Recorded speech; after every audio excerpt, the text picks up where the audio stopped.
Hello दोस्तों, आपका स्वागत है मॉडर्न इंडिया के विविध चैप्टर में। चलिए स्टार्ट करते हैं। पहला नंबर क्वेश्चन, आनंद मठ के लेखक कौन है? आनंद मठ के लेखक है आपका बंकिम चंद्र चटर्जी। ओके, आनंद मठ के लेखक कौन है? बंकिम चंद्र चटर्जी है। भूदान आंदोलन किसे ने प्रारंभ किया था? तो विनोबा भावे ने भूदान आंदोलन प्रारंभ किए थे। लाइफ डिवाइन पुस्तक के लेखक कौन है? लाइफ डिवाइन लेखक के पुस्तक अरविंदो घोष है।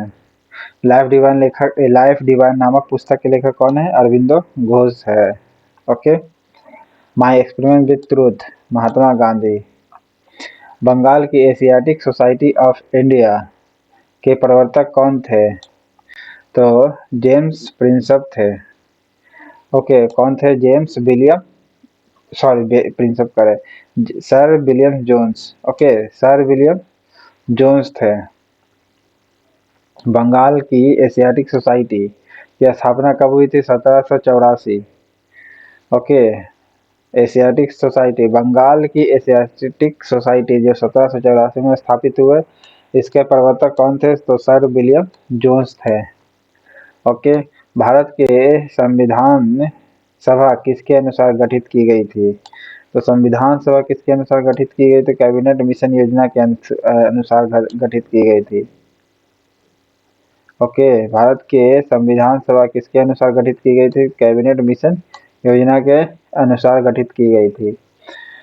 प्रथम भारतीय नोबेल पुरस्कार विजेता कौन है? तो रविंद्रनाथ टैगोर है।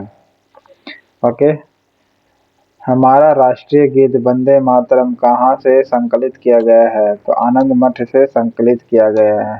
ओके, भारत का राष्ट्रीय पंचांग किस संवत पर आधारित है?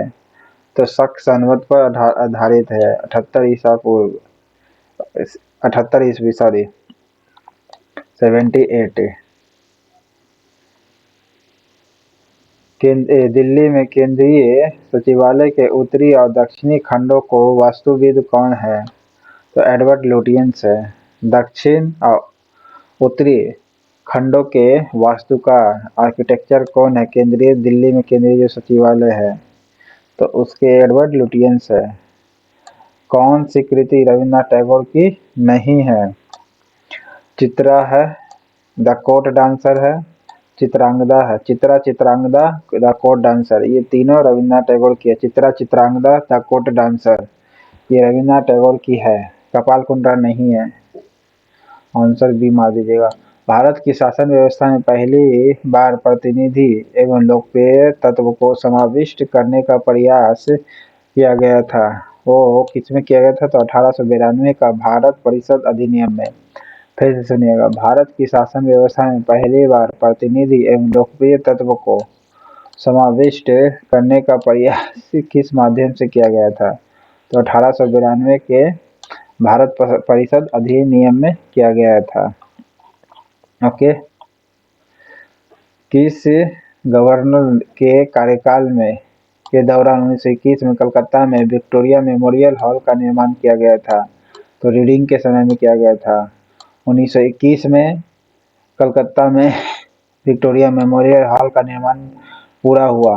तो किस गवर्नर के काल में? तो रीडिंग के कार्यकाल में हुआ था। ओके, नई दिल्ली शहर के रूपांकन में कौन शामिल है? एडवर्ड लुटियंस और Edward baker. Okay, Edward Lutyens और एडवर्ड बेकर। हाँ, एक बायोलॉजी का क्वेश्चन मैं बताता हूँ, याद आ गया। 2024 के फरवरी में जो 25 फरवरी को जो हुआ मेंस में, पूछा था कि जो ब्लड प्रेशर होता है उसका नाम क्या था? होता है तो सिस्टोलिक डायस्टोलिक होता है ना। ओके, धमनी को जो नापा जाता है, सिस्टोलिक डायस्टोलिक, पहले सिस्टोलिक फिर डायस्टोलिक। ऑप्शन में फिर दिया हुआ था, इसका उल्टा कर दिया था, फिर डायस्टोलिक, फिर बाद में सिस्टोलिक दिया, फिर दो और ऑप्शन अलग कर दिया था। तो इसका नाम याद रखना है, सिस्टोलिक होगा फिर डायस्टोलिक होगा, सिस्टोलिक डायस्टोलिक। ओके, 120/80 का जो रेशियो होता है। किसने 1898 ईस्वी में बनारस में सेंट्रल हिंदू कॉलेज का स्थापित किया, जो बाद में बनारस हिंदू विश्वविद्यालय का केंद्र बना? तो एनी बेसेंट ने की थी। 1898 बनारस में सेंट्रल हिंदू कॉलेज स्थापित किया था। ओके, सेंट्रल हिंदू कॉलेज 1898 में हुआ, फिर बाद में बनारस हिंदू विश्वविद्यालय नाम उसका पड़ गया। एनी बेसेंट ने किया था, ठीक है। अब बाद में जो बनारस हिंदू विश्वविद्यालय कर दिया तो मदन मोहन मालवीय जी ने कर दिया। और खाली कहेगा सेंट्रल हिंदू कॉलेज स्थापित किया तो किसने, तो एनी बेसेंट ने 1898 में। भारत के राष्ट्रीय ध्वज का डिजाइन किसने तैयार किया था, तो राष्ट्रीय ध्वज का तैयार करने वाला कौन था, राष्ट्रीय ध्वज का डिजाइन तैयार किया था मैडम भिकाजी कामा। नहीं, बिल्कुल गलत है ये।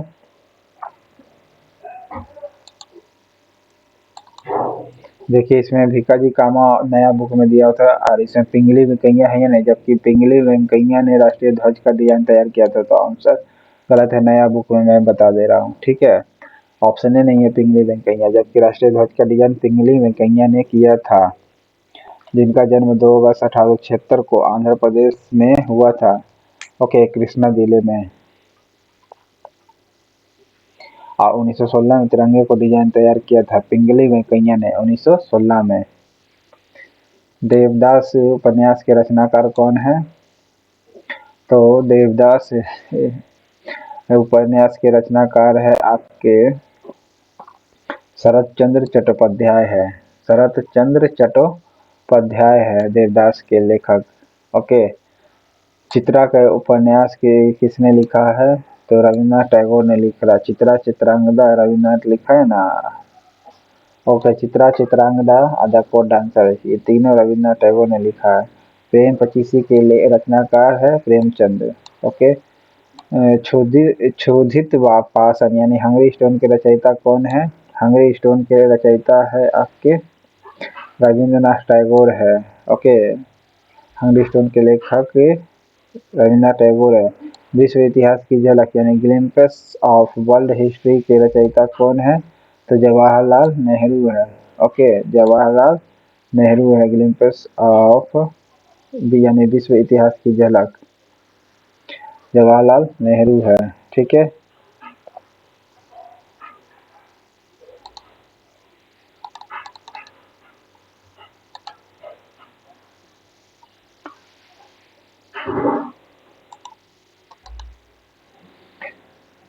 सत्ताईस दिसंबर 1911 में पहली बार जनगण मन कहाँ पर गाई गई थी, तो जनगण मन 27 दिसंबर को कहाँ पर गाई गई थी, कोलकाता में। ओके, जनगण मन और वंदे मातरम दोनों ही कोलकाता में गाया गया था, लेकिन यहाँ जनगण मन कब गाया गया था, तो 27 दिसंबर 1911 को।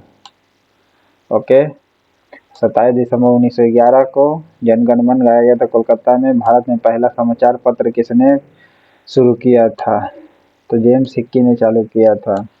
पहला समाचार पत्र जेम्स हिक्की ने चालू किया था। द व्हील्स ऑफ हिस्ट्री नामक पुस्तक के लेखक कौन है, राम मनोहर लोहिया है। The wheels of history, Ram Manohar Lohia. Post office के लेखक कौन है, रविंद्रनाथ टैगोर। पोस्ट ऑफिस के लेखक कौन है, Rabindranath Tagore. Chitra Chitrangada the code dancer और पोस्ट ऑफिस, चारों ही रविंद्रनाथ टैगोर का है, ठीक है। इस्पात की चौखट ये किसे दी गई है, ICS को दिया गया था, भारतीय नागरिक सेवा को इस्पात की चौखट है। गोदान किसकी रचना है, प्रेमचंद की है। गोदान प्रेमचंद की। भारत भारती के रचनाकार कौन है, मैथिली शरण गुप्त है। भारत भारती के लेखक कौन है, मैथिली शरण गुप्त है। भारत भारती के रचनाकार मैथिली शरण गुप्त है। सैंडलर आयोग का संबंध किससे है, शिक्षा से है। सैंडलर आयोग का संबंध शिक्षा से है। ब्रिटिश ने भारत में प्रांतीय ऑटोनॉमी यानी प्रोविंशियल ऑटोनॉमी कब से लागू कर दिया था, तो प्रोविंशियल ऑटोनॉमी चालू किया था आपका भारत सरकार अधिनियम 1935 का। प्रोविंशियल ऑटोनॉमी कब से लागू किया गया भारत में, तो भारत सरकार अधिनियम 1935 का। खिलाफत आंदोलन का आरंभ किया गया था अली बंधुओं ने। ओके, खिलाफत आंदोलन का किसने चालू किया था, अली बंधुओं ने चालू किया था खिलाफत आंदोलन का आरंभ। भारत में सिविल सेवा को सूत्रपात किसने किया, लॉर्ड कॉर्नवालिस ने सिविल सेवा का शुरुआत कॉर्नवालिस ने। 32 को बताना है। इंग्लैंड की रानी 1858 भारत की महारानी घोषित हुई? जी नहीं। ठीक है, राजा कौन सही है बताएं? राजा जॉर्ज पंचम तथा रानी मैरी ने 1911 में दिल्ली दरबार रखा था। जी हाँ, दिल्ली दरबार रखा था। और 1858 में क्या हुआ था ना कि वहीं रानी रही, और प्लस है कि भारत का कंट्रोल अपने हाथ में ले लिया था रानी ने डायरेक्ट। जो पहले ईस्ट इंडिया कंपनी के हाथ में थी, अब डायरेक्ट रानी कंट्रोल अब करने लगी और ईस्ट इंडिया कंपनी को खत्म कर दिया गया। ठीक है, आज जॉर्ज राजा जॉर्ज पंचम और रानी मैरी ने 1911 में दिल्ली दरबार रखा था। केवल 2 सही है 32 का। अमृत बाजार पत्रिका की स्थापना शिशिर कुमार घोष। अमृत बाजार पत्रिका के लेखक कौन है? शिशिर कुमार घोष है। ओके, निम्न अखबारों में कौन सा मुख्यतः उदारवादियों की नीतियों का प्रचारक था? तो लीडर था। उदारवादियों की नीतियों का प्रचारक कौन था? लीडर। उदारवादी नीतियों का प्रचारक लीडर था। झंडा गीत किसने लिखा था? झंडा गीत लिखा था श्यामलाल गुप्त पार्षद ने। श्यामलाल गुप्त पार्षद ने झंडा गीत लिखा। ओके, नागरिक सेवा यानी सिविल सर्विस के लिए प्रतियोगी परीक्षा प्रणाली का सिद्धांत स्वीकार किया गया था कब? तो 1853 सिविल सर्विसेज के लिए 1853 में जो परीक्षा प्रणाली थी इसका सिद्धांत स्वीकार किया गया 1853 को। ठीक है, और सबसे पहले सिविल सर्विस कहाँ चालू हुआ था? चाइना में। ओके, किस अधिनियम के तहत लॉर्ड कॉर्नवालिस को अपनी काउंसिल के फैसले को रद्द करने का अधिकार मिला? अपने काउंसिल के फैसले को रद्द कर सकता था। 1786 का एक्ट है, 1786 का एक्ट के अंतर्गत कॉर्नवालिस को अपनी काउंसिल के फैसले को रद्द करने का अधिकार मिला। ओके, कॉर्नवालिस को मिला काउंसिल के फैसले को रद्द करने। कॉर्नवालिस काउंसिल के फैसले को रद्द। कॉर्नवालिस काउंसिल के फैसले को रद्द 1786 के एक्ट के द्वारा। उपन्यास दुर्गेश नंदिनी के लेखक कौन है? बंकिम चंद्र चटर्जी है। ओके, दुर्गेश नंदिनी के लेखक कौन है? बंकिम चंद्र चटर्जी है। भारत राजनीतिक में 1947 के बाद किस महिला ने सर्वाधिक योगदान दिया था? तो अरुणा आसफ अली ने दिया था। अरुणा आसफ अली ने क्या किया था भारतीय राजनीति में 1947 के बाद? किस महिला ने सर्वाधिक योगदान दिया? तो अरुणा आसफ अली ने। वंदे मातरम गीत लिखा है किसने? बंकिम चंद्र चटर्जी ने वंदे मातरम गीत लिखा है। किस वर्ष उड़ीसा बिहार से अलग हुआ? 1936 को। ठीक है, आप दरोगा के एग्जाम में पूछा था क्या कि उत्कल डांस कहाँ का है? तो याद रखिएगा उड़ीसा का है। उत्कल जो उत्सव है कहाँ का है? ये उड़ीसा में है। ठीक है, 1936 में हुआ था, बिहार से अलग Orissa. Okay, history of the freedom movement in India किसने लिखा? History of the freedom movement in India के लेखक कौन है आपके? ताराचंद है। ठीक है, history of the freedom movement in India Tarachand है। History of the freedom movement in Bihar K Datta है। Okay, K Datta. History of the freedom movement in Bihar K Datta है। History of the freedom movement in India, India वाला ताराचंद, बिहार वाला के दत्ता। बिहार वाला के Dutta, India वाला दोनों नेम सेम है, ताराचंद। प्रीसेप्ट्स ऑफ जीएस किसने लिखा? राजा राम मोहन राय ने। राजा राम मोहन राय ने precepts of Jesus precepts of Jesus. Our Indian Musalman W W Hunter ने लिखा। डब्ल्यू डब्ल्यू हंटर यानी हंटर ने लिखा our Indian Musalman. One answer. 1878 का वर्नाकुलर प्रेस एक्ट किसने रद्द किया था? किसने रद्द किया था वर्नाकुलर प्रेस एक्ट? तो लॉर्ड रिपन ने किया था। जी हाँ, वर्नाकुलर प्रेस एक्ट किसने रद्द किया? रिपन ने। लाया था किसने? लिटन ने लाया था। पूछेगा 1878 का वर्नाकुलर प्रेस एक्ट, कभी कभी यही पूछता वर्नाकुलर प्रेस एक्ट कब आया? तो 1878 1878 को। ठीक है, वर्नाकुलर प्रेस एक्ट कब आया था? 1878 को लाया था लॉर्ड लिटन ने। हटाया किसने? तो लॉर्ड रिपन ने हटाया था।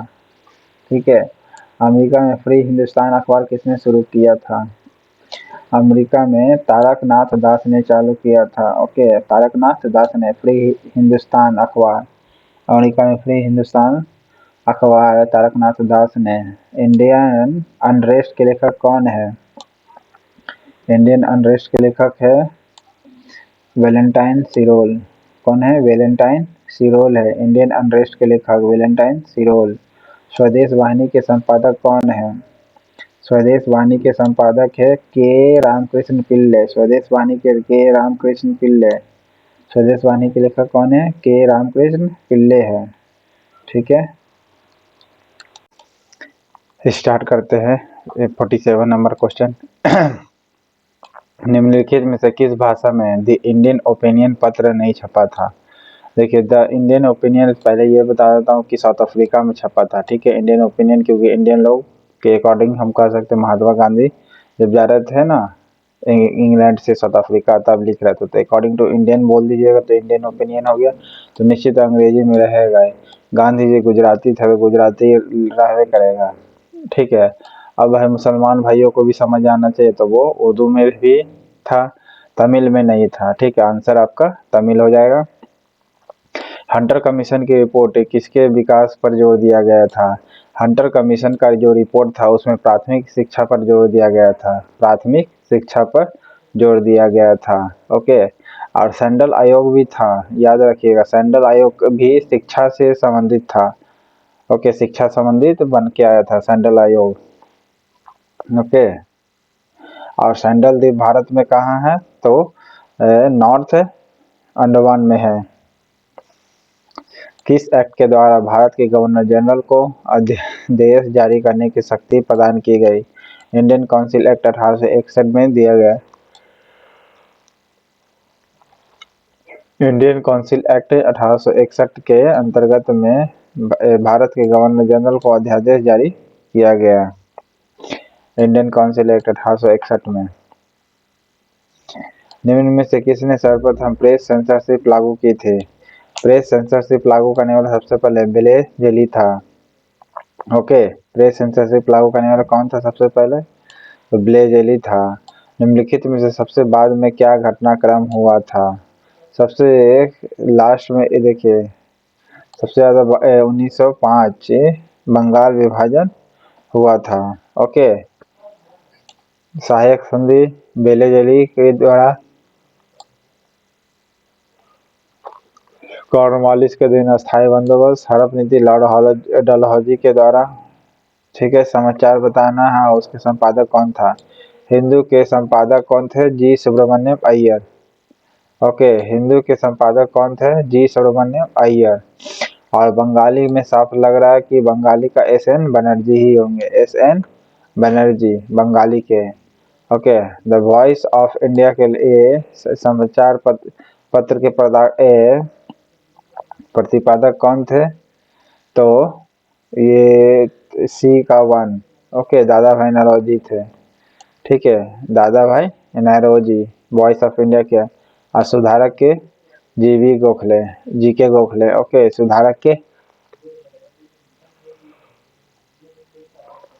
गोपाल कृष्ण गोखले था। Option D. किसके अंतर्गत भारत में सर्वप्रथम सर्वोच्च न्यायालय की स्थापना की गई थी? सर्वोच्च न्यायालय की स्थापना किसके अंतर्गत किया गया था? रेगुलेटिंग एक्ट 1773 या भारत सरकार अधिनियम 1935 के अंतर्गत में? तो रेगुलेटिंग एक्ट 1773 के अंतर्गत में भारत में सर्वप्रथम सर्वोच्च न्यायालय की स्थापना की गई थी। Regulating act 1773। भारत के पत्रकार कर्तव्य का निर्वहन करते हुए जेल जाने वाले प्रथम भारतीय कौन थे? तो बाल गंगाधर तिलक थे। बाल गंगाधर तिलक। मैडम भिकाजी कामा से संबंधित निम्नलिखित कथनों पर विचार करना है। मैडम भिकाजी कामा के माता पिता क्या थे? पारसी थे। जी हाँ। मैडम कामा दादा नौरोजी की निजी सचिव रही। जी हाँ, मैडम कामा निजी सचिव भी रही थी। ओके, ऑप्शन 2 हो जाएगा।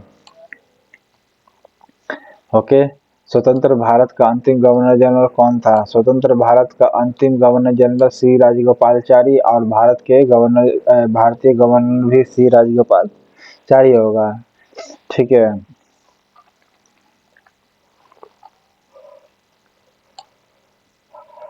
गोदान और गबन दोनों एक ही लेखक की रचनाएं हैं, उसका नाम क्या है? मुंशी प्रेमचंद्र। गोदान और गबन दोनों मुंशी प्रेमचंद्र ने लिखा है। बनारस हिंदू विश्वविद्यालय के संस्थापक कौन है? मदन मोहन मालवीय। पहले हिंदू सेंट्रल कॉलेज नाम रखा था, फिर बनारस हिंदू विश्वविद्यालय नाम पड़ा मदन मोहन मालवीय के द्वारा। Guilty man of India partition पुस्तक किसने लिखा है? किसने लिखा है? द राम मनोहर लोहिया ने। Guilty man of the India's partition किसने लिखा है? राम मनोहर लोहिया ने। और वेल्स ऑफ इंडिया भी राम मनोहर लोहिया ने ही लिखा है। ठीक है।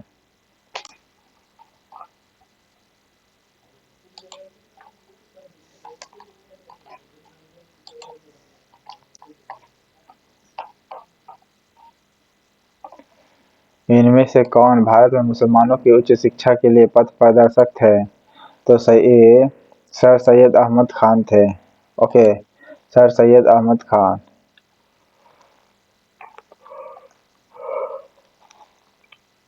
विचार करना। गवर्नमेंट ऑफ इंडिया एक्ट 1858 के अंतर्गत ब्रिटिश संसद ने ईस्ट इंडिया कंपनी को पूर्णतः समाप्त कर भारत में सीधा शासन का उत्तरदायित्व ग्रहण कर लिया था। जी हाँ, 1858 समाप्त कर दिया और डायरेक्ट अपने हाथ में ले लिया। ठीक है, केवल 2 आंसर सही है। निम्नलिखित विद्रोह में से किसको बंकिम चंद्र चटर्जी ने अपने उपन्यास आनंद मठ में उल्लेख कर प्रसिद्ध किया था? सन्यासी विद्रोह का उल्लेख किया था।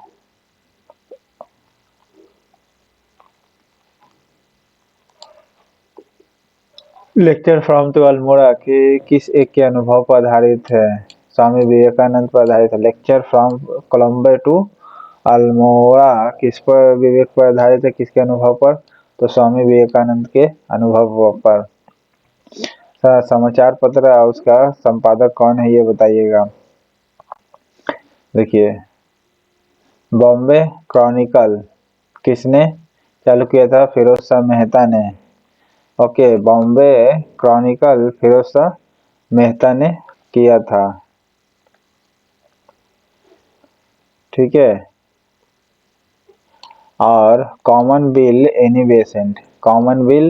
एनी लीडर कौन हो जाएगा? मदन मोहन मालवीय। Okay, leader Madan Mohan Malviya. और गरम दल और नरम दल का जो था, तो नरम दल के समाचार पर जो फैलाता था वो कौन करता था? तो लीडर ही करता था। ओके, खासकर भारतीय लोगों के समाचार को। और सर्च लाइट सच्चिदानंद सिन्हा ने लिखा है। ठीक है, सच्चिदानंद सिन्हा ने लिखा है सर्च लाइट। ऑप्शन आपका सी हो जाएगा। कौन सही नहीं मिला ये बताना है। ताराशंकर जोशी गुजराती बिल्कुल सही है। ताराशंकर जोशी जो है ये गुजराती है। सुब्रमण्यम भारती तमिल। सुब्रमण्यम भारती तमिल। ठीक है, सुब्रमण्यम भारती तमिल में। और देश पांडे मराठी में। गोविंद त्र्यंबकम देश पांडे मराठी में है। राजा राव तेलुगु नहीं, गलत है।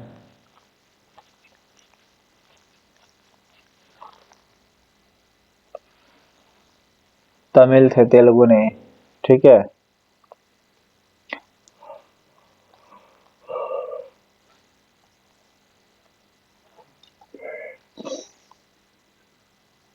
निम्नलिखित कथनों पर विचार करना है, कौन सही है आपका।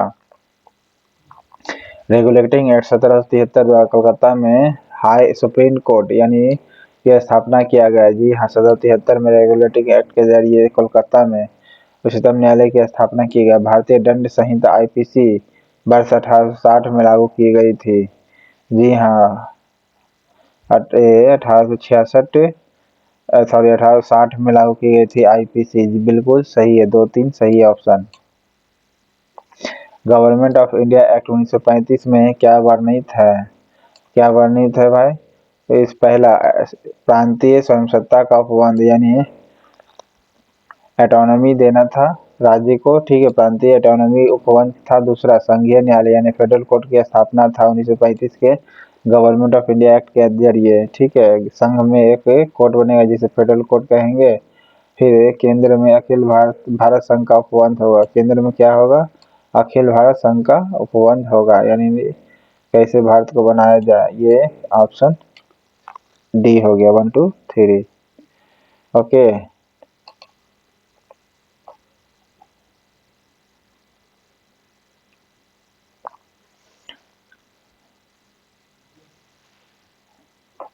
जो है सही सुमेलित नहीं है ये बताना है हमको, ठीक है।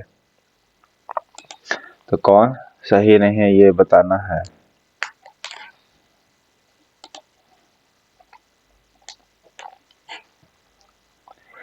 पहला है पिट्स इंडिया एक्ट किसके समय में आया था। देखिए, Pitt's India act Warren Hasting के समय में आया था। पिट्स इंडिया एक्ट कब आया था, मतलब किसके से कार्यकाल में आया था, तो वॉरेन हेस्टिंग के शासनकाल में आया था। डॉक्ट्रिन्स ऑफ लैप्स डलहौजी ने लाया था, ठीक है। Pitt's India act Warren Hasting ने लाया था। ओके, पिट्स से याद रखिएगा, इसको ट्रिक आसानी से है। वार्निंग दिया, नहीं माना तो पीट दिया। वार्निंग दिया, नहीं माना, पीट दिया। तो Pitt's India act Warren Hastings ने, ठीक है। डॉक्ट्रिन्स ऑफ लैप्स डलहौजी ने लाया था। और वर्नाकुलस प्रेस एक्ट ये किसने लाया था, ये आपका लाया था कर्जन तो नहीं लाया था। कर्जन 1905 का बंगाल विभाजन से संबंधित है। वर्नाकुलस एक्ट जो लाया था बेलेजली ने लाया था, ठीक है, या लिटन ने, ये आप कमेंट बॉक्स में बताइएगा, ठीक है। इल्बर्ट बिल रिपन से संबंधित है। ओके, इल्बर्ट बिल किससे संबंधित है, रिपन से संबंधित है। वार्निंग दिया, नहीं माना, पीट दिया। तो Pitt's India act Warren Hasting के समय में, और इल्बर्ट बिल रिपन के कार्यकाल में, ठीक है। चलिए आगे देखते हैं। 1935 के भारत सरकार अधिनियम की कुछ विशेषता क्या है। 1935 का जो भारत सरकार का विशेषता है, पहला, गवर्नरी प्रांत जो था उसमें द्वैध शासन की समाप्ति करना था, यानी डायरेक्ट की व्यवस्था था जो उसको क्या करना था, एबॉलिशन करना था, यानी खत्म कर देना था गवर्नरी प्रांतों में, ठीक है। जो गवर्नरी प्रांत था उसमें दायर की व्यवस्था खत्म करना था, बिल्कुल सही है। 1935 की विशेषता है।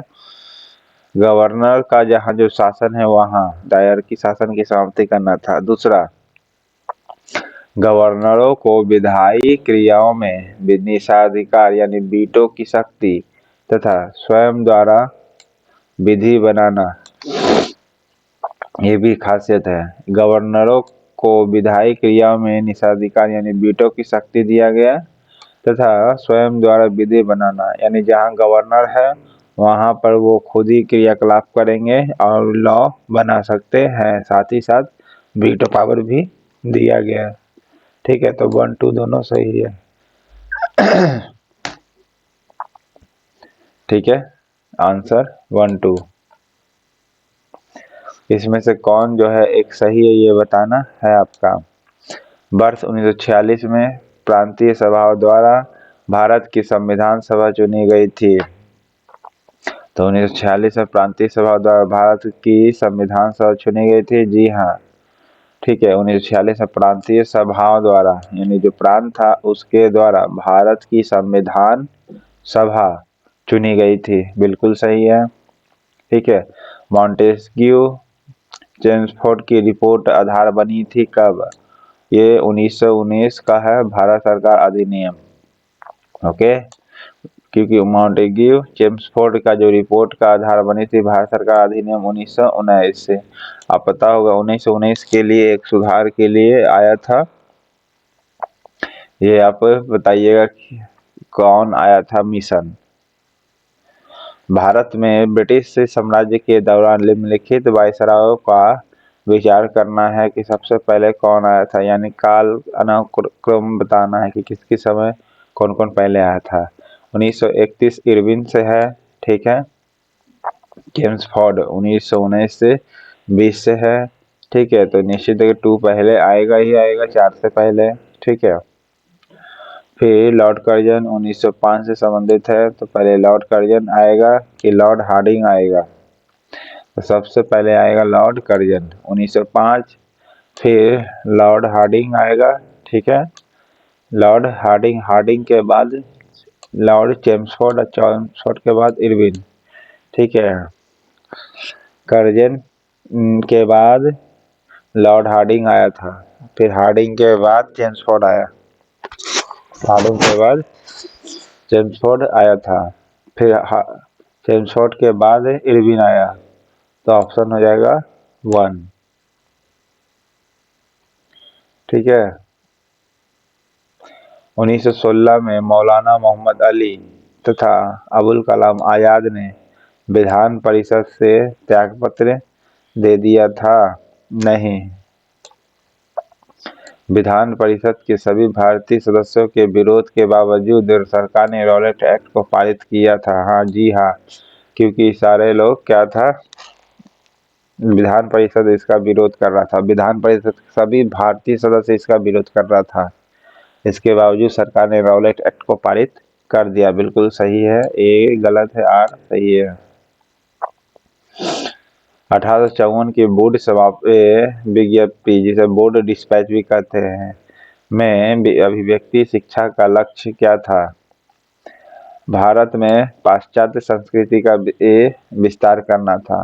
ठीक है, भारत में क्या, कौन सी संस्कृति का? पाश्चात्य संस्कृति का विस्तार करना था 1854 का बोर्ड डिस्पैच में। ठीक है, बोर्ड डिस्पैच जो आया था उसमें जो अभिव्यक्ति शिक्षा का जो लक्ष्य था उसमें क्या था? पाश्चात्य शिक्षा का विस्तार करना। 1942 के क्रिप्स मिशन का महत्वपूर्ण पहलू क्या था? द्वितीय विश्व युद्ध के तुरंत पश्चात भारत संघ की स्थापना करना और उसे डोमिनियन पद का प्रदान करना होता है। ठीक है, फिर से सुनिएगा। 1942 के क्रिप्स मिशन का महत्वपूर्ण पहलू था क्या? कि द्वितीय विश्व युद्ध के बाद तुरंत पश्चात ही भारत कैसा स्थापना किया जाएगा? भारत को एक संघ के रूप में स्थापना करना है और उसे डोमिनियन पद प्रदान करना था। ठीक है, डोमिनियन पद का मतलब है कि कंट्रोल ब्रिटेन में रहेगा, लेकिन शासन आप यानी भारतीय लोग चला सकता था। ये 1942 का कॉन्सेप्ट आया था। बिल्कुल सही है, बी।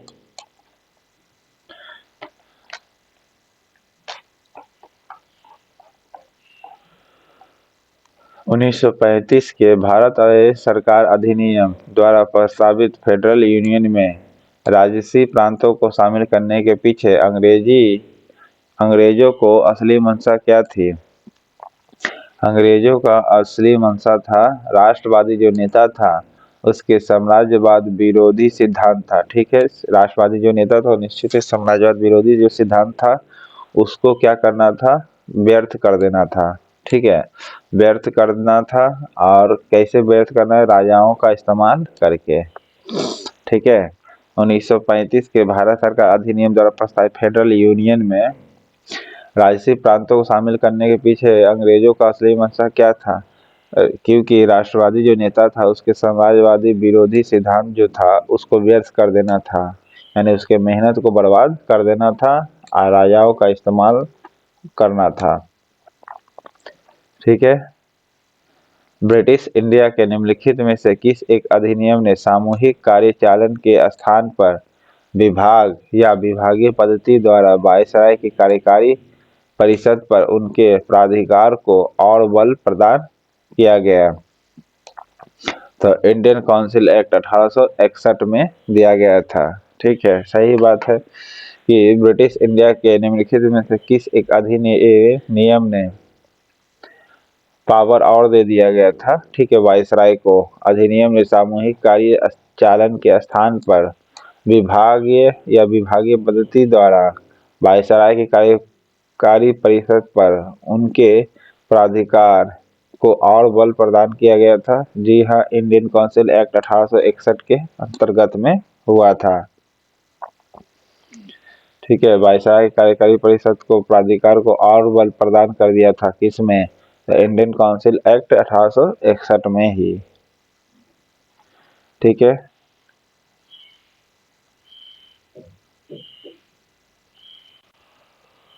इसमें मिलान करना है, कौन सा प्रावधान सरकार के जो एक्ट बना था उसमें बताना है। ठीक है, चार्टर एक्ट 1813 में क्या हुआ था? भारत में कंपनी का व्यापार एकाधिकार समाप्त कर दिया गया था। जी हाँ, भारत में कंपनी का व्यापार जो एकाधिकार था उसको समाप्त कर दिया गया।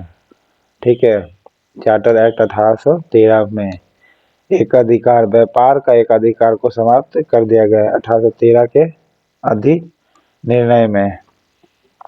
ठीक है, और रेगुलेटिंग एक्ट 1773 में पता था कि सुप्रीम कोर्ट भी बना है। ठीक है, जिसमें लेकिन और भी इसमें बात था, क्या क्या बात था कि कंपनी के जो डायरेक्टर था यानी निदेशक को अपनी कंपनी के प्रबंधन से संबंधित सभी पत्राचार और दस्तावेज को ब्रिटिश सरकार को प्रस्तुत करने के लिए कहा था। जी हाँ, 1773 के रेगुलेटिंग एक्ट में ही कहा था। ठीक है, कंपनी का जो डायरेक्टर है उसको क्या बोला था कि जितना भी कंपनी का जो पहले पेपर ऊपर और डॉक्यूमेंट है ये सब ब्रिटिश सरकार को जल्द से जल्द क्या किया जाए, प्रस्तुत करने के लिए कहा था। तो किस में कहा था? रेगुलेटिंग एक्ट 1773 में। बिल्कुल सही है। ठीक है, बी का 4 हो जाएगा।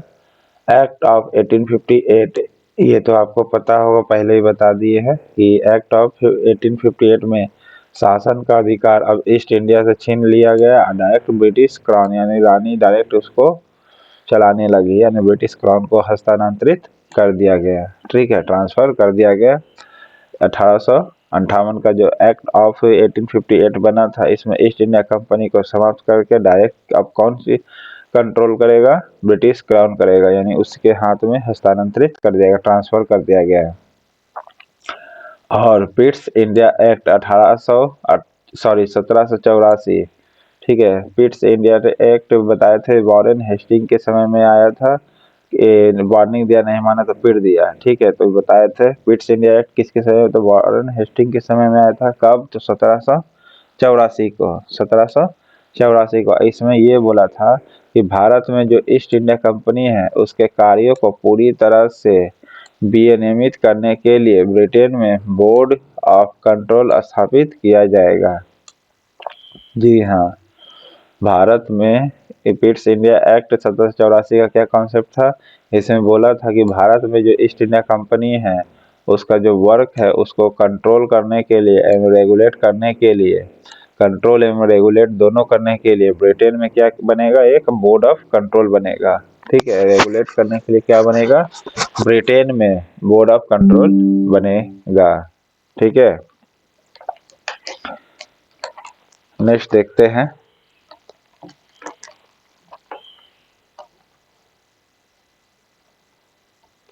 तो ऑप्शन ए मार लीजिएगा।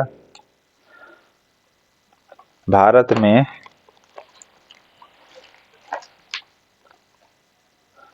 भारत के विभाजन भारत के विभाजन को टालने का अंतिम अवसर समाप्त हो गया था कब? वही क्रिप्स मिशन को स्वीकार करना है या नहीं करना है, इस कंफ्यूजन में ही क्या हो गया? विभाजन का अंतिम अवसर समाप्त हो गया था। ये नहीं, बिल्कुल गलत है। ये कैबिनेट मिशन को अस्वीकार करने के साथ ही इसमें क्या हुआ था? भारत के विभाजन को टालना है का अंतिम अवसर समाप्त हो गया था। ठीक है, और क्रिप्स मिशन में तो डोमिनियन स्टेटस स्वीकार करना है कि नहीं करना, इस चीज को लेकर ही कंफ्यूजन के कारण क्रिप्स मिशन भी फेल कर गया। लेकिन भारत का जो विभाजन होना था उसको टालने का अंतिम अवसर कौन था? तो कैबिनेट मिशन था। ठीक है, भारत के विभाजन का टालने का अंतिम अवसर कौन था जो समाप्त हो गया? तो कैबिनेट मिशन था। ठीक है, यानी कैबिनेट मिशन को अस्वीकार करने के साथ ही। ठीक है, अब मैकडोनाल्ड जो आया था, ये किस चीज से संबंधित था? कम्युनल अवार्ड से संबंधित था मैकडोनाल्ड, ठीक है। लिन लिथगो जो था, अगस्त प्रस्ताव से था, ठीक है, अगस्त प्रस्ताव से संबंधित था, ठीक है। डलहौजी क्या था? डॉक्ट्रिन ऑफ लैप्स से संबंधित था, ठीक है। डलहौजी जो है डॉक्ट्रिन ऑफ लॉ से लैप्स से संबंधित था। डायरकी जो है चेम्सफोर्ड था, ऑप्शन सी, ठीक है। भारतीय राष्ट्रीय कांग्रेस के बारे में निम्नलिखित कथनों पर विचार करना है। भारतीय राष्ट्रीय कांग्रेस के बारे में सही क्या है, ये बात करना है आपको। तो देखिए, इसमें C.R. दास ने जब कांग्रेस अध्यक्ष के रूप में कार्य किया तो वो जेल में थे। जी हाँ, 1922 का घटना है आसपास, तो उस समय वो थे। C.R. दास कहाँ थे? तो वे जेल में थे। 23 में निकाल करके स्वराज पार्टी की स्थापना करते मोतीलाल नेहरू के साथ, ठीक है। भारतीय राष्ट्रीय कांग्रेस के बारे में जो कथन है ये बताना है सही क्या है। तो भारतीय राष्ट्रीय कांग्रेस के बारे में जब C.R. दास ने जब कांग्रेस अध्यक्ष के रूप में कार्य किया तो वे उस समय जेल में थे। जी हाँ, बिल्कुल सही है। C.R. दास जब कांग्रेस अध्यक्ष बने और उस समय जो कार्य कर रहे थे तो उस समय वो जेल में थे। जी हाँ, 1922 का घटना है। 23 में निकल के स्वराज पार्टी की स्थापना किया, ठीक है। सरोजिनी नायडू दूसरी महिला थी कांग्रेस का अध्यक्ष बनने वाली, प्रथम नहीं, ठीक है। पहली थी एनी बेसेंट और ये बनती है कानपुर में सरोजिनी नायडू, ओके। कोलकाता में एनी बेसेंट। और दूसरा है अल्फ्रेड वेब, 1894 को कांग्रेस के अध्यक्ष बने थे। जी हाँ, बिल्कुल सही, ऑप्शन बी मारिएगा, ठीक है। अल्फ्रेड वेब जो है कांग्रेस के क्या बने थे? अध्यक्ष बने थे। अल्फ्रेड वेब कांग्रेस के अध्यक्ष बने थे, बिल्कुल सही है। और एलन ऑक्टेवियन ह्यूम यानी A.O. ह्यूम प्रथम ब्रिटिश नागरिक था जो कांग्रेस के अध्यक्ष नहीं बना। अध्यक्ष बना नहीं, बिल्कुल गलत है। ये अध्यक्ष नहीं, ये संस्थापक थे, ओके। तो पहले अध्यक्ष कौन थे ये आप कमेंट बॉक्स में बताइएगा, ठीक है। 1935 के भारत सरकार अधिनियम की कौन सी एक विशेषता नहीं थी? तो कौन सी विशेषता नहीं थी? देखिए, 1935 का केंद्र के साथ ही राज्यों में डायरकी शासन लाना था, बिल्कुल नहीं। यानी केंद्र में भी डायरकी और राज्य में भी डायरकी, बिल्कुल नहीं, ऐसा नहीं था। बाकी हाँ, राज्य में 1935 में द्विसदनीय व्यवस्था किया गया, बिल्कुल सही है। जैसे द्विसदन विधानमंडल नहीं होता है, विधान परिषद और विधानमंडल, वो तो 1935 के अधिनियम में था। जी हाँ। दूसरा, प्रांतीय स्वयं सत्ता यानी ऑटोनॉमी मिला हुआ था, प्रोविंशियल ऑटोनॉमी। और अखिल भारतीय संघ ये भी मिला हुआ था कि भारत को एक अखिल भारतीय अखंड भारत संघ बनाना है, यानी 1935 का अधिनियम था। जी हाँ, ये भी सही है, यानी तीनों सही है, ए गलत है, ठीक है। भारत में ब्रिटेन के सभी संवैधानिक प्रयोगों में सबसे कम चला कौन? तो सबसे कम चला आपका 1909 वाला अधिनिर्णय चला था, ठीक है। इंडियन काउंसिल एक्ट 1909 का सबसे कम समय तक चला था। और 1861 के अंतर्गत में वायसराय को पावर दिया गया था, ठीक है। एक्ट पारित करके वायसराय को पावर दिया गया था विभागीय अविभागीय शक्ति को प्रयोग करने के लिए, ठीक है।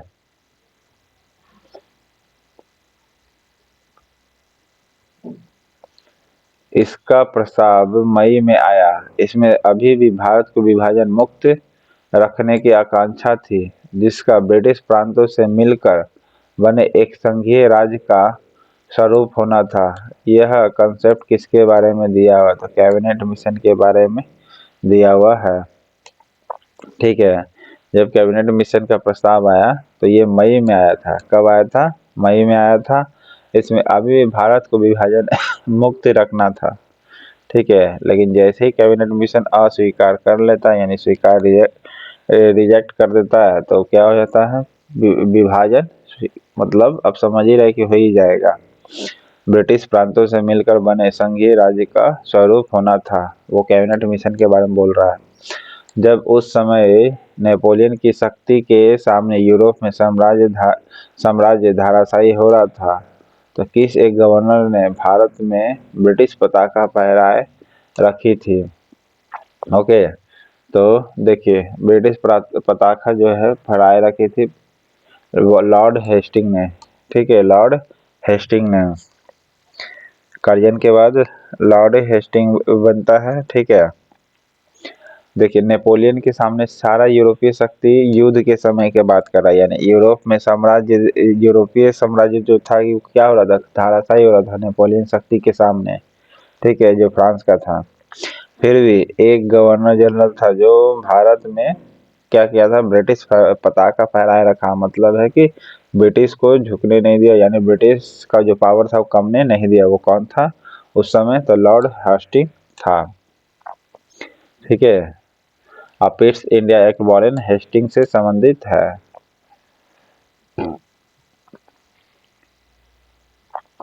कांग्रेस के निम्नलिखित नेताओं में से कौन एक कैबिनेट मिशन योजना के पक्ष में पूरी तरह से था? तो सरदार पटेल था। ओके, कैबिनेट मिशन के पूरी तरह से सपोर्ट कौन कर रहा था? सरदार पटेल। ओके, जिसमें ये बोला गया था कि कैबिनेट मिशन में कि अब तक भारत को विभाजन नहीं करना है, ठीक है, इसीलिए सरदार पटेल सपोर्ट कर रहा था।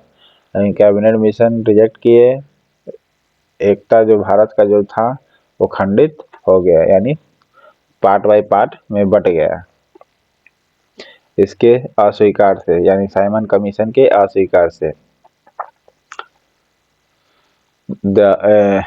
87 का जाता है, the first Indian war of independent Vinayak Damodar ने लिखा, यानी किसने लिखा? विनायक दामोदर सावरकर ने लिखा था, वीडी सावरकर, ठीक है। The first Indian war of independence किसने लिखा है? विनायक दामोदर सावरकर ने, यानी वीडी सावरकर ने लिखा है। आनंद मठ के लेखक कौन है? बंकिम चंद्र चटर्जी है। आनंद मठ के लेखक कौन है? बंकिम चंद्र चटर्जी। लाइफ डिवाइन के लेखक कौन है? अरविंदो घोष, ठीक है। लाइफ डिवाइन के लेखक कौन है? अरविंदो घोष, ठीक है। और साधना के लेखक कौन है? रविन्द्रनाथ टैगोर। तो इनका क्या क्या हुआ? चित्रांगदा, द कोर्ट डांसर, फिर साधना। एक और बुक था जो मैंने पढ़ा था, वो कमेंट बॉक्स में आप लिखिएगा। साधना किसका है? तो रविन्द्रनाथ टैगोर की पुस्तक है। ऑप्शन 87 का ए मारिएगा। चलिए आगे। इसमें से जो है सही ए सुमेलित जो है वो बताना है।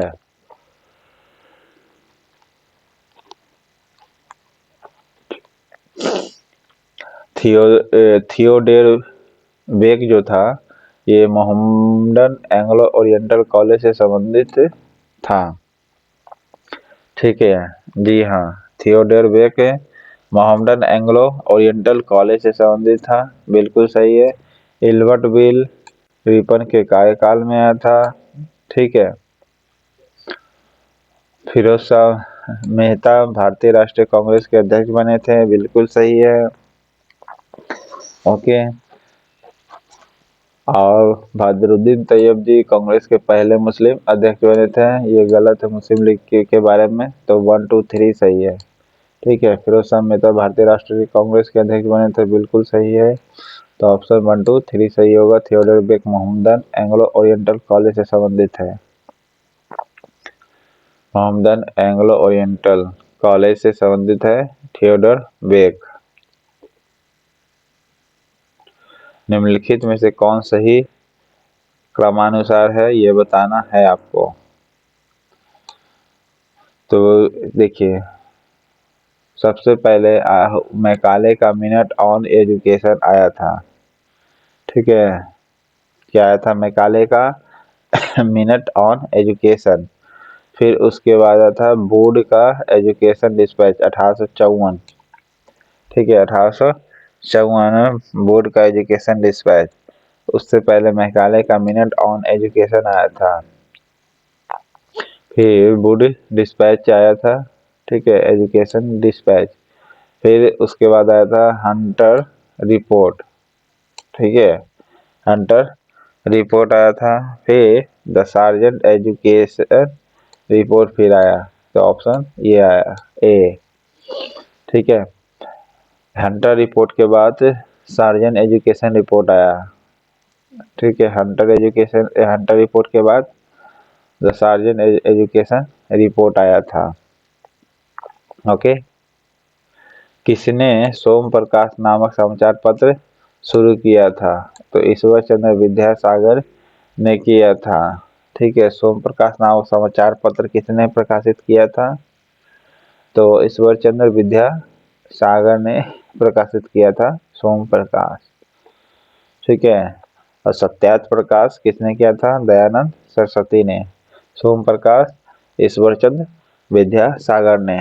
ठीक है,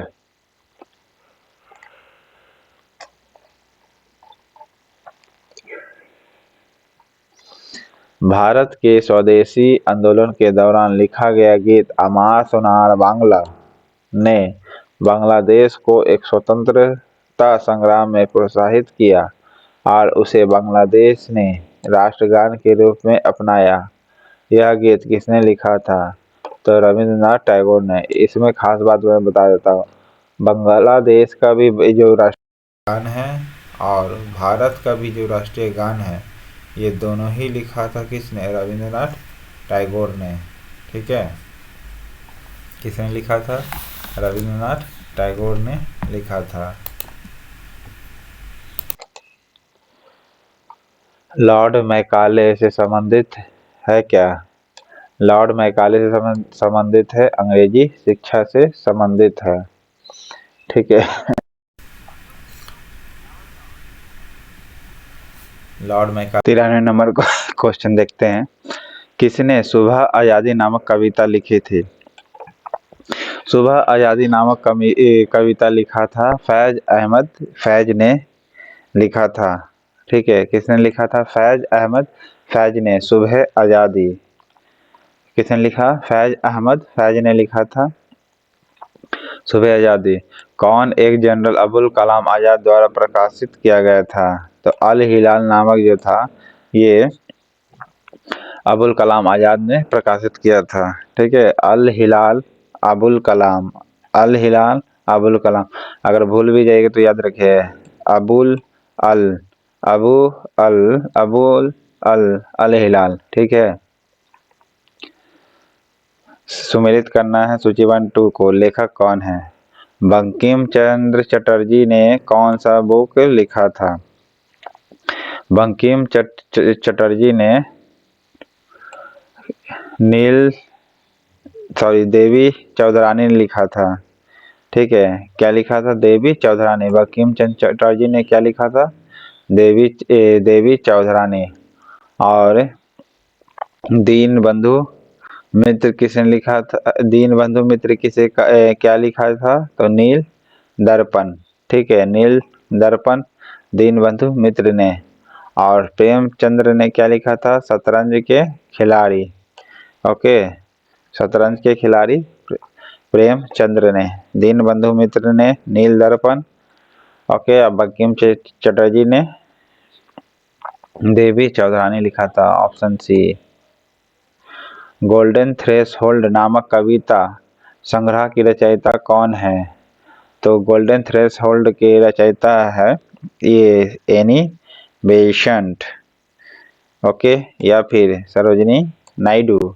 जी नहीं, इसके है गोल्डन थ्रेशोल्ड नामक कविता के सरोजिनी नायडू। इसको याद रखिएगा, सरोजिनी नायडू का ही कॉन्सेप्ट था क्या? गोल्ड में राज्यपाल जो है एक सोने के पिंजरे में कैद है। एक इसका कॉन्सेप्ट है सरोजिनी नायडू का, यहाँ भी गोल्डन का यूज किया गया यानी गोल्ड का। ठीक है, गोल्डन थ्रेशोल्ड नामक कविता की संग्रह के रचयिता कौन है? गोल्डन थ्रेशोल्ड को इसको याद करने का एक आसान तरीका क्या है? सरोजिनी नायडू ने क्या कहा था? राज्यपाल सोने के पिंजरा में कैद है, यानी गोल्डन से संबंधित है, यानी गोल्ड से संबंधित है। तो गोल्डन थ्रेशोल्ड नामक कविता किसने लिखा? तो सरोजिनी नायडू ने। ठीक है, गोल्डन थ्रेशोल्ड नामक कविता किसने लिखा है? तो सरोजिनी नायडू ने लिखा है। ठीक है, कौन एक इतिहास के विषय में कार्ल मार्क्स के दृष्टिकोण के संक्षिप्त वर्णन करता है? तो इतिहास शोषक और शोषित वर्गों के बीच संघर्ष का सिलसिला है, ये कार्ल मार्क्स का दृष्टिकोण है। क्या कहते हैं? ये बोलते हैं कि इतिहास शोषक और शोषित वर्गों के बीच एक संघर्ष का सिलसिला है। ठीक है, भारत में प्रथम 3 विश्वविद्यालय कलकत्ता, मद्रास और बम्बई की स्थापना किस वर्ष हुई थी? तो किस वर्ष हुई थी कलकत्ता मद्रास का? तो 1857 में। ठीक है, कब हुई थी? 1857 में हुई थी। भारत में प्रथम 3 विश्वविद्यालय 1857 कलकत्ता, मद्रास, बम्बई की स्थापना हुई थी।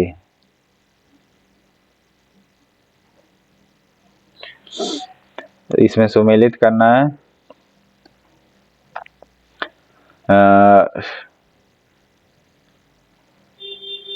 भारत मित्र जो है ये हिंदी समाचार पत्र से संबंधित है।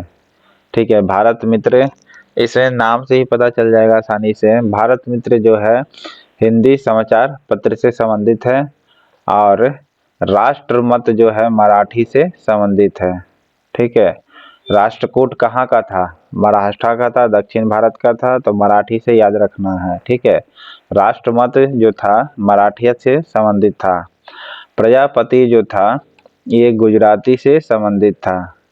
ठीक है, गुजराती से संबंधित था प्रजापति। ठीक है, गुजराती से संबंधित प्रजापति।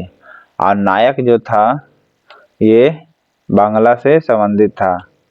ठीक है, नायक जो था बांग्ला भाषा में आता था, प्रजापति गुजराती में, राष्ट्रमत मराठी में और भारत मित्र हिंदी में। Option C. महात्मा गांधी ने कहा था कि उनकी कुछ से सबसे गहन धारणाएं हैं अनटू दिस लास्ट नामक पुस्तक में प्रतिबिंबित होती है और इस पुस्तक ने उनके जीवन को बदल डाला। इस पुस्तक का वह संदेश क्या था जिसने महात्मा गांधी को बदल डाला? तो क्या संदेश था भाई?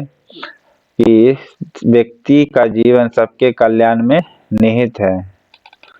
ठीक है, व्यक्ति का जीवन जो है सबके कल्याण में, मतलब है कि आप दूसरे का कल्याण करिएगा तभी आपका कल्याण होगा। ठीक है, यानी सब एक दूसरे पर इंटरडिपेंडेंट है। ओके, अगर आप बिगाड़ते तो निश्चित है कि आपका भी बिगड़ेगा। आप किसी को गरीब बनाइएगा तो निश्चित है कि आप भी गरीब होइएगा। किस प्रकार? तो देखिए, सामने वाला को पैसा नहीं रहेगा, आपके पास भी पैसा कहाँ से आएगा? सब एक दूसरे से लिंकिंग है ना भाई। बाजार में पैसा कैसे फैलेगा? एक एग्जांपल लेके मैं समझा रहा हूँ। ठीक है, सो इसीलिए कहा गया कि व्यक्ति का जीवन सबके कल्याण में निहित है। ठीक है, बी ऑप्शन। निम्नलिखित में से किस गवर्नर जनरल ने भारत की प्रसंविधाबद्ध सिविल सेवा यानी कन्वेंटेड सिविल सर्विसेज का सृजन किया, जो कालांतर में इंडियन सिविल सर्विसेज ICS के नाम से जाना गया? वो कौन था? तो कॉर्नवालिस था। ओके, कौन था भाई? कॉर्नवालिस था। किस अधिनियम ने भारतवासियों को अपने देश के प्रशासन में कुछ हिस्सा लेना संभव बनाया था? तो किस अधिनियम ने भारतीय को शामिल करने का कुछ देश के प्रशासन में कुछ हिस्सा लेना संभव बनाया था? तो इंडियन काउंसिल एक्ट 1861 में। इसी में पावर भी दिया गया था वाइसराय को ठीक है।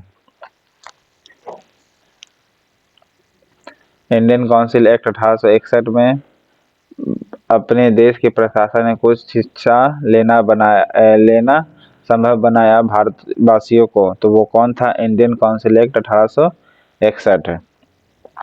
ठीक है। जब भारत को स्वतंत्रता प्राप्त हुई थी, यूनाइटेड किंगडम में किस पार्टी की सरकार थी? तो लेबर पार्टी की सरकार थी। ओके, किसकी पार्टी की सरकार थी? लेबर पार्टी की सरकार थी।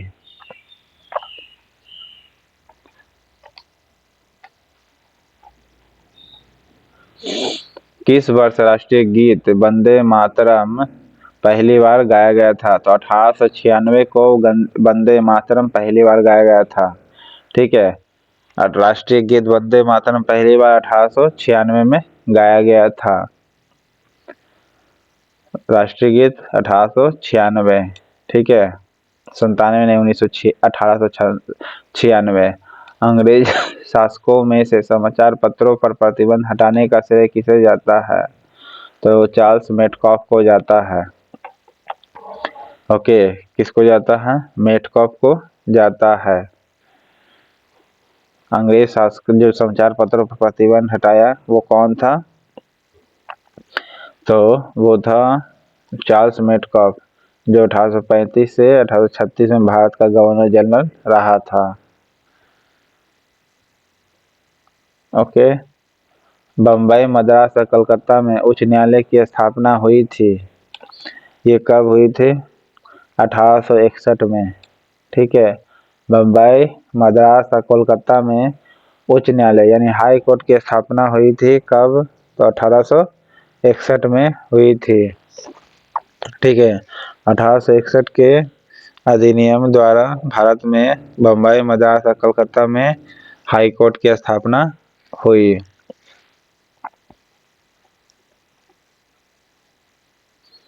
इल्बर्ट बिल किससे संबंधित है? इल्बर्ट बिल जो है ये जो है खासकर भारतीयों को पावर देने से संबंधित था। किस मामले में भाई? तो यूरोप के लोगों का जो मामला था भाई, जो कोई केस होता है उसकी सुनवाई करने के लिए भारतीय न्यायाधीशों यानी भारतीय न्यायाधीश है, ठीक है, यानी इंडियन व्यक्ति है, उस पर लगाई गई अयोग्यता को हटाना था। क्योंकि उस समय विदेशी अगर कोई गलती करता है तो विदेशी व्यक्ति ही निर्णय लेगा, इंडियन जज नहीं ले सकता था। ये इल्बर्ट बिल विवाद से संबंधित है, तो ऑप्शन सी। ठीक है, याद रखिएगा। The man who divided India पुस्तक के लेखक कौन है? द मैन हु डिवाइडेड पुस्तक के लेखक कौन है भाई? तो रफीक जकारिया है। The man who divided India नामक पुस्तक के लेखक कौन है? और नील दर्पण के लेखक कौन है, ये पता है? तो दीनबंधु मित्र है। ठीक है, दीनबंधु मित्र। अच्छा, भारत छोड़ो नारा जो था किसने दिया था पता है? इस महात्मा गांधी या यूसुफ मेहर अली ने? तो देखिए, भारत छोड़ो का नारा जो दिया था यूसुफ मेहर अली ने दिया था। ठीक है। कहा जाता है गांधी जी के काफी करीब थे ये। इस मूवमेंट को आरंभ करने के कुछ समय पूर्व ही गांधी जी से मुलाकात कर इन्हें स्लोगन का सुझाव दिया, यानी ये मूवमेंट को गांधी जी को प्रस्ताव रखा कि ये आप यूज करिए वर्ड को। ठीक है। दी मैन हु डिवाइडेड पुस्तक किसने लिखा था? रफीक जकारिया ने। ठीक है। मैन हु डिवाइडेड इंडिया नामक पुस्तक किसने लिखा है? रफीक जकारिया ने। ओके, तो ये टोटल 108 क्वेश्चन खत्म होता है मिसलेनियस का विविध नामक भारत मॉडर्न इंडिया का। चैनल पसंद आए तो लाइक करिएगा, सब्सक्राइब करिएगा, ना भी पसंद आए तो डिसलाइक बताइएगा करिएगा, और क्या सुधार करना है ये बताना उसमें कमेंट बॉक्स में लिख दीजिएगा। ठीक है। और मेरे इस छोटे से चैनल को प्लीज़ सब्सक्राइब करिए ताकि मेरा छोटा सा ये चैनल ग्रोथ करे आपके सहयोग के द्वारा। Okay, thank you.